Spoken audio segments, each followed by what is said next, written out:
I said only insecure men want monogamy. Now he's sleeping with someone else, and I can't even be mad. Okay, so this is absolutely wild, and I'm still trying to process everything that happened. Like, I literally can't even be mad because this is technically what I asked for. I'm Macy, 32, and I've spent the last 5 years of my life confidently telling everyone, especially my husband, that monogamy is for the birds, or more specifically, for insecure men who can't handle their partners having freedom. And now, well, let's just say the universe decided to call my bluff in the most brutal way possible. I met Vince at Bookmark Cafe, where I work as a barista while trying to finish my novel. He came in every Tuesday and Thursday like clockwork, always ordering the same thing, an Americano with room for cream. I noticed him right away because unlike most customers who barely looked up from their phones, he actually made eye contact and said thank you. Plus, he was gorgeous in this understated way. Tall, with these deep brown eyes that crinkled when he smiled. After 2 weeks of him coming in, I finally wrote my number on his cup with a stupid little note. We went out that weekend, and it was like we'd known each other forever. He worked at this financial advisory firm downtown. Nothing flashy, just steady. He listened when I talked about my writing and actually asked questions about my characters, like they were real people. We dated for 2 years before getting married in a small ceremony at his parents' lake house. Even back then, I was vocal about my views on relationships.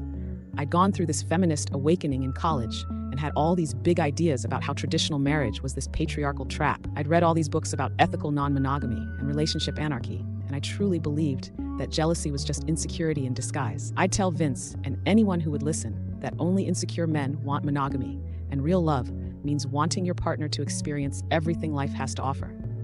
Looking back, I can see how Vince would get this little crease between his eyebrows whenever I'd go on one of my rants, but he never argued with me. He'd just nod and say something like, "That's an interesting perspective, Mace." I took his silence as agreement, or at least as him coming around to my obviously more evolved way of thinking. We moved into this cute little apartment in Oakwood Heights after the wedding. Nothing special, just a one-bedroom with terrible water pressure and neighbors who fought at 3 a.m., but it was ours. We each kept our separate friend groups, mine mostly from the cafe and my writing workshops, his from work and his weekly basketball game. We had our own hobbies and interests, which I thought was so healthy. My friends thought we were the perfect couple. Bree would always say, "God, you guys have it figured out." Tyler won't even let me go to the store without calling to check in, and I'd smile this smug little smile, feeling so evolved and enlightened. I truly believed Vince and I had cracked the code to a happy marriage, independence with just enough togetherness. For 3 years, everything seemed perfect. I kept working at the cafe, picking up extra shifts to save for a writing retreat. Vince got a small promotion at work. We took weekend trips to the coast, binge shows together, and had inside jokes that made us laugh until we couldn't breathe. But underneath it all, I was starting to feel restless, like there was more out there I was missing. If I'd been paying attention, I might have noticed that Vince was happy with exactly what we had. He didn't seem restless or confined, he seemed content. But I was too busy theorizing about relationships to actually see the one I was in. And that blindness, that absolute confidence in my own enlightened views, was about to blow up everything we had built together. It all started at Shannon's housewarming party. She'd finally moved out of her parents' place and invited basically everyone she knew to come see the tiny studio apartment she was so proud of. I was grabbing another drink when I spotted him, Julian. We'd had a few classes together in college but hadn't really kept in touch. He'd gotten even better looking with this new confidence that made my stomach do this weird flippy thing. "Macy Turner, no way?" He pulled me into a hug that lasted just a second too long. "How the heck have you been? Are you still writing that sci-fi novel?" The fact that he remembered my writing knocked me sideways. We ended up talking in the corner for over an hour, completely ignoring everyone else. Julian was working as a graphic designer now, freelancing for all these cool indie brands. Nothing happened. No kissing, not even hand-holding. But there was this electricity I hadn't felt in, well, since the early days with Vince. The texting started the next day, just casual stuff at first, links to articles about writing, funny memes about caffeine addiction, but it quickly became a daily thing. We started meeting for coffee during my breaks. Again, nothing physical happened, but there was this undeniable spark, this what-if hovering between us. And that's when the idea really took root. Why shouldn't I explore this connection? Monogamy was a social construct, right? I'd been saying this for years. Maybe it was time to practice what I preached. The hard part was figuring out how to bring it up with Vince. I waited for the perfect moment, a Saturday morning when we were both relaxed, coffee in hand, sun streaming through our kitchen window. "Babe, I've been thinking about something," I started, trying to sound casual. "You know my views on relationships and how I think monogamy is kind of an outdated concept." Vince lowered his coffee mug, that familiar crease appearing between his eyebrows. "What's this about, Mace?" "Well, I've been reading more about ethical non-monogamy, and it makes so much sense. People aren't meant to get everything from just one person." His face changed in this subtle way, a slight tightening around the eyes. "Are you attracted to someone else?" I waved my hand dismissively. "That's not what this is about. It's about freedom and honesty. Don't you think there's something beautiful about loving someone enough to let them be completely free? I didn't mention Julian. Not yet. I thought we were happy, he said quietly. We are. This isn't about happiness. It's about growth. About not limiting each other. I leaned forward, taking his hand. Only insecure men want monogamy, Vince. You're not insecure, are you? That was a low blow, and I knew it even as the words left my mouth. Vince pulled his hand away, standing up to take his mug to the sink. His back to me, shoulders tense. I need to think about this. Over the next few weeks, I continued my campaign. I left articles about polyamory on the coffee table, brought it up casually in conversations, all while texting Julian more frequently, meeting him for longer coffee dates where our knees would touch under the table. Vince grew quieter, more withdrawn, but I was so focused on what I wanted that I interpreted his withdrawal as contemplation rather than hurt. I told myself he was processing, evolving. In reality, he was retreating. Finally, after nearly a month of persistent nudging, Vince agreed. We were lying in bed, the room dark except for the streetlight filtering through the blinds. Okay, he said, voice flat. If this is what you want, let's try it. Really? I propped myself up on one elbow, surprised by the sudden capitulation. Yeah, you're right. Maybe I am being insecure. The way he said it made my stomach twist, but I pushed the feeling away. We'll have boundaries, of course, I rushed to add. Complete honesty, safe sex, our relationship comes first. He nodded, eyes on the ceiling. Whatever you say, Mace.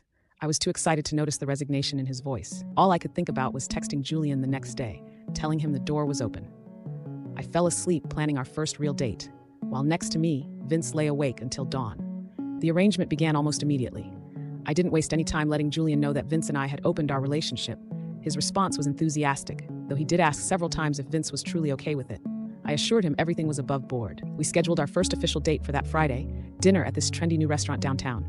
I spent hours getting ready, trying on different outfits, doing and redoing my makeup. When I finally emerged from the bathroom, Vince was sitting on the couch scrolling through his phone. He looked up, and for a brief moment, I saw something flash across his face. Pain, maybe, or resignation. You look nice, he said, his voice carefully neutral. Thanks, I replied, suddenly feeling awkward. I won't be late, probably home by 11. He nodded, already looking back at his phone. Have a good time. That first date with Julian was everything I'd imagined.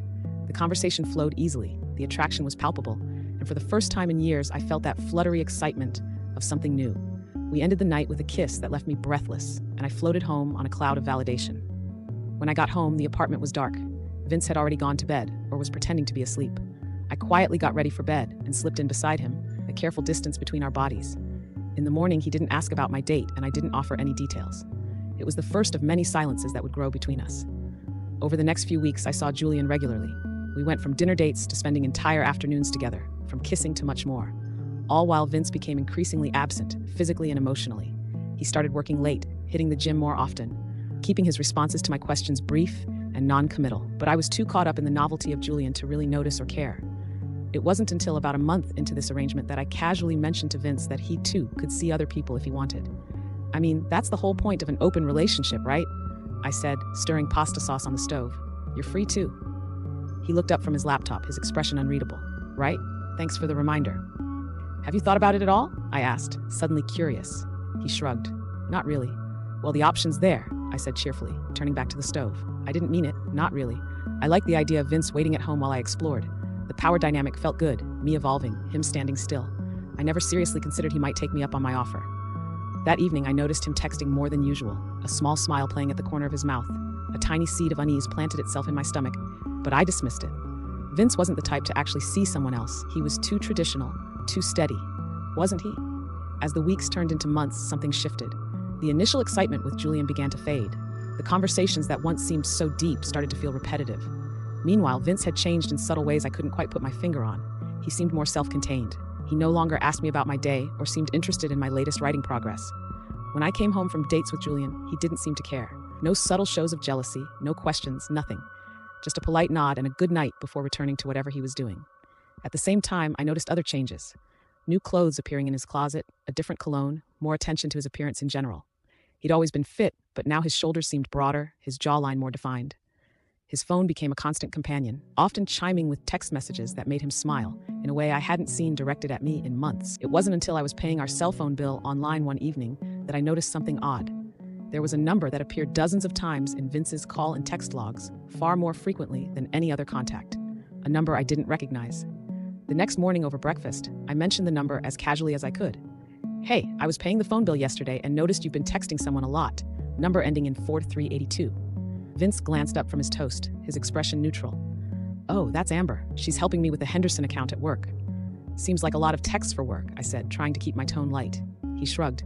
She's thorough. We've been putting in extra hours on this one. Something in his tone made my stomach tighten. The way he said her name, Amber, with a familiarity that suggested more than just a professional relationship. But what could I say? I was literally spending multiple evenings a week with another man. I had no ground to stand on, but I wasn't just curious, I was uneasy. And that unease grew as I began paying more attention to Vince's behavior. The late nights at work, the weekends when he'd be gone for hours, supposedly at the gym or running errands, but returning with no obvious purchases. The way he no longer reached for me in bed. Meanwhile, my relationship with Julian had plateaued. We still saw each other regularly, but the excitement had faded into something comfortable, but ultimately unsatisfying. I found myself thinking about Vince more during our dates, wondering what he was doing, who he was with.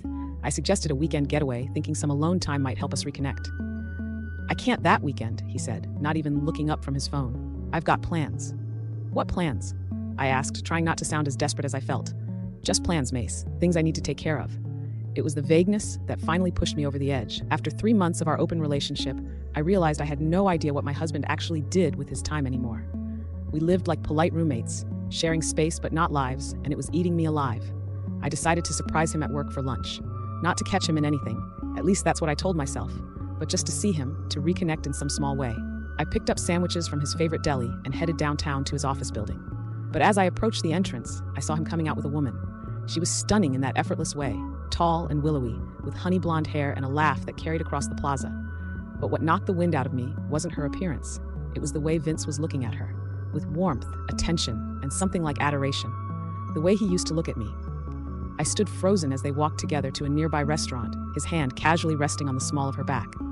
Through the window, I watched them sit at a table, leaning toward each other, hands intertwined on the tabletop, and then, as casual as breathing, she leaned forward and kissed him, a quick, familiar gesture that spoke of established intimacy.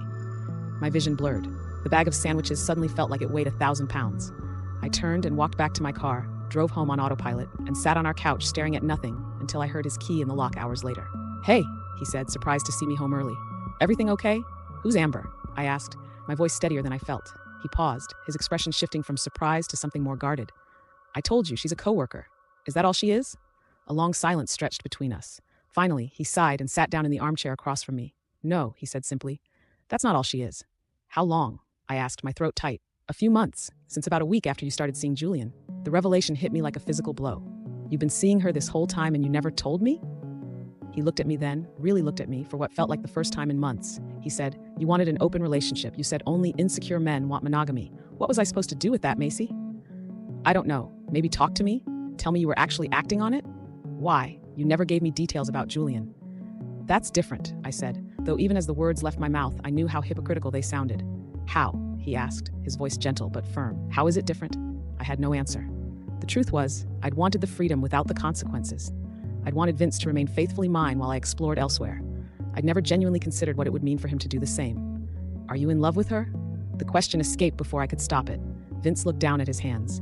I don't know if it's love yet, but she makes me feel valued, wanted. She doesn't make me feel insecure for wanting a committed relationship. Each word was a knife, not because they were cruel. Vince wasn't being cruel, but because they were true.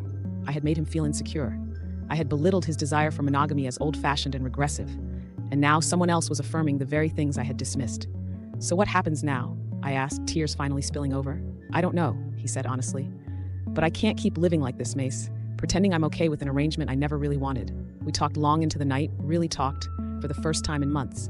Vince admitted he'd only agreed to open our relationship because he felt cornered, like he had to choose between being insecure or losing me. I admitted that my desire for an open relationship had been less about philosophical beliefs and more about wanting novelty without consequences. But some truths, once spoken, can't be taken back. Some changes, once made, can't be undone. In the weeks that followed, we tried to find our way back to each other. I ended things with Julian. Vince promised to be more open about his feelings. We went to therapy, both together and separately. But the distance remained. Vince continued seeing Amber, though now with my knowledge. He would come home from dates with her with a lightness I couldn't remember seeing in him for years. Meanwhile, I found myself alone with my thoughts, confronting uncomfortable truths about who I was and what I really wanted. The breaking point came on a Tuesday evening, nearly 6 months after our relationship had opened. Vince sat down across from me at our kitchen table, his expression serious but calm. Macy, I need to tell you something, he began. I've been doing a lot of thinking, and I've realized something important. I want monogamy. I've always wanted it, not because I'm insecure, but because that's how I'm built. That's what makes me feel safe and connected. I nodded, tears already threatening.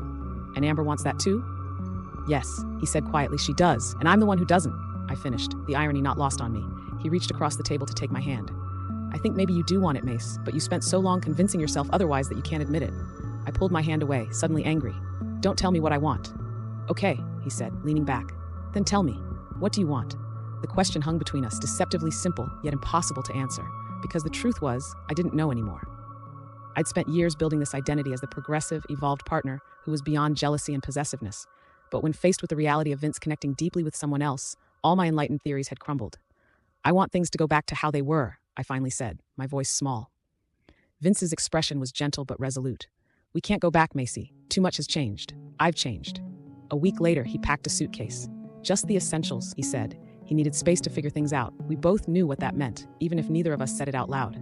He was moving in with Amber, at least temporarily, testing the waters of a relationship built on shared values rather than theoretical ideals. As I watched him pack, a bitter realization settled over me. I couldn't even be mad at him. Not really. This was exactly what I had advocated for. Freedom to follow your heart, to pursue connections without the constraints of traditional monogamy. Vince was simply taking the philosophy I'd preached and living it to its logical conclusion. He paused at the door, suitcase in hand. I do love you, Macy. I always will. But love isn't enough if we want fundamentally different things. Do we? I asked desperately, clinging to the possibility that this was all a misunderstanding. Want different things? He gave me a sad smile. I think we might have wanted the same things all along. We just couldn't admit it, to ourselves or each other. After he left, I sat alone in our apartment, my apartment now, I supposed, and tried to make sense of everything that had happened. How had my confident theories about relationships led me here, alone and heartbroken? How had I failed to see that what I really wanted wasn't freedom from commitment, but rather the security of knowing Vince was committed to me while I explored elsewhere? The truth was humbling. For all my talk about evolved relationships and freedom from jealousy, I was just as possessive, just as traditional in my desires as anyone else. I'd wanted to keep Vince safely wrapped up in our marriage while I experienced the thrill of something new. When he'd done exactly the same, it had broken me. I couldn't even be mad at him. That was the worst part. He'd simply taken me at my word, followed the path I'd insisted was enlightened, and in doing so, he'd found someone who valued what he had to offer. His loyalty, his desire for monogamy, his traditional heart. As I scrolled through old photos on my phone, pictures of Vince and me in happier times, I wondered how I'd gotten it so wrong, how I'd mistaken his quietness for agreement, his patience for evolution, how I'd been so convinced of my own rightness that I couldn't see the harm I was causing. One photo made me pause. Us on our wedding day, my mascara-smeared face beaming up at him, his eyes crinkled with that special smile he reserved just for me. We'd been so happy then, so certain. Before I decided that certainty was boring, that happiness needed enhancement. I set the phone down and wiped my eyes. The apartment felt too quiet, too empty. I thought about texting Julian, but knew that would only be running from the truth again. Instead, I opened my laptop and started writing. Not my novel, but the story of us, of how I'd been so focused on what I thought I should want that I destroyed what I actually had. Maybe someday, Vince would read it. Maybe someday we'd find our way back to each other, older and wiser, or maybe not. Maybe some lessons come too late, and the price of learning them is losing what mattered most. All I knew for certain was that I couldn't even be mad. Not at Vince, not at Amber, not at anyone but myself. I'd said only insecure men want monogamy. Turns out what I really meant was that only insecure women need to test their partner's love by seeing how much freedom they'll tolerate. And in the process of discovering that truth, I'd lost the one person who'd loved me enough to let me learn it my way, even when it meant losing him. This story is over, but the next one will leave you speechless. Subscribe now.